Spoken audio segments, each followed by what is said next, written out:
I don't like doing these lists. It's basically me, a man who looks like every villainous crack addict ever, telling people that celebrities are going to ruin films that they've not even appeared in yet.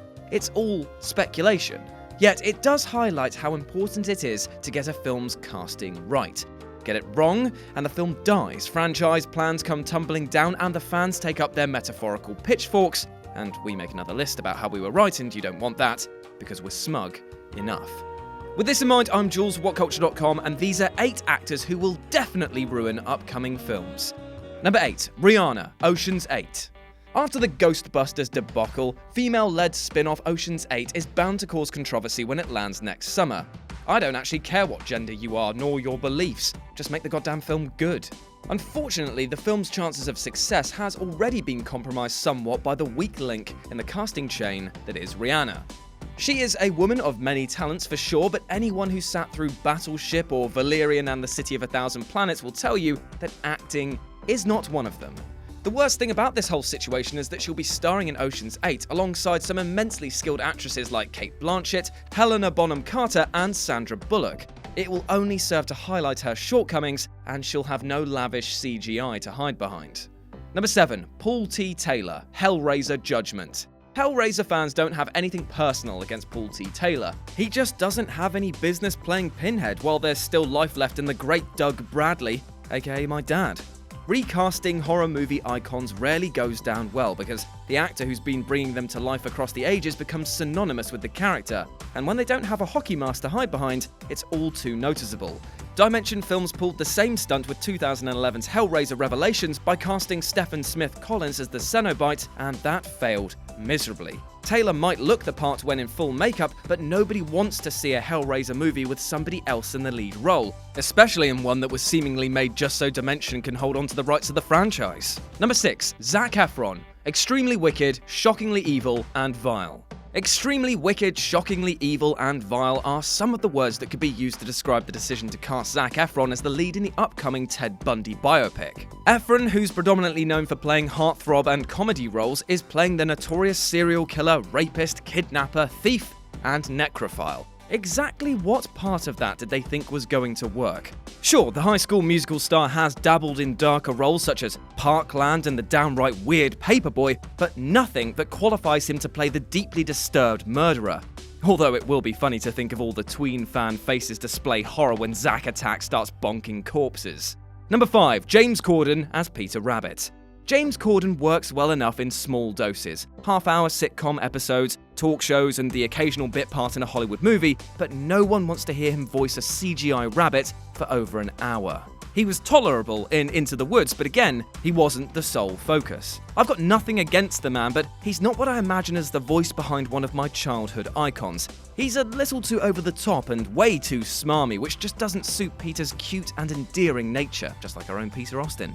But you know what? I won't rabbit on about the subject, otherwise we're just splitting hairs, so let's just say he's called my lop on for the film. Puns. I've got them. Number 4. Taron Egerton, Robin Hood.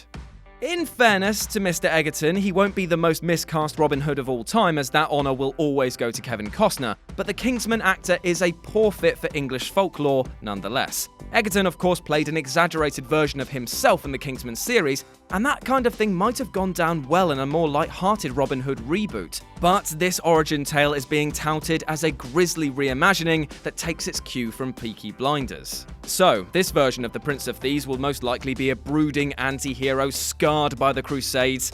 In other words, nothing like any of the characters that Egerton has made a name for himself playing, so why was he cast in this role? Number 3. Chris Pratt and Bryce Dallas Howard, Jurassic World 2. Okay, unpopular opinion, I thought that Jurassic World was really dumb. I didn't enjoy it, and outside of that T-Rex fan service fight at the end, there was little merit. That's just my opinion, okay? It's why I'm genuinely worried about the sequel. Chris Pratt and Bryce Dallas Howard are good actors in their own right, but their characters of Owen and Claire were just so boring. Trite dialogue arseholes that just spewed cliches at one another until the Raptors came home. And because it's a sequel, we can assume that unless there's going to be a massive character shift, that they're going to be the same milquetoast couple that they were before, because let's face it, it's never been about the humans, these films, it's always been about the dinosaurs. Just fingers crossed one of them dies. Number 2, Arnold Schwarzenegger, Terminator VI.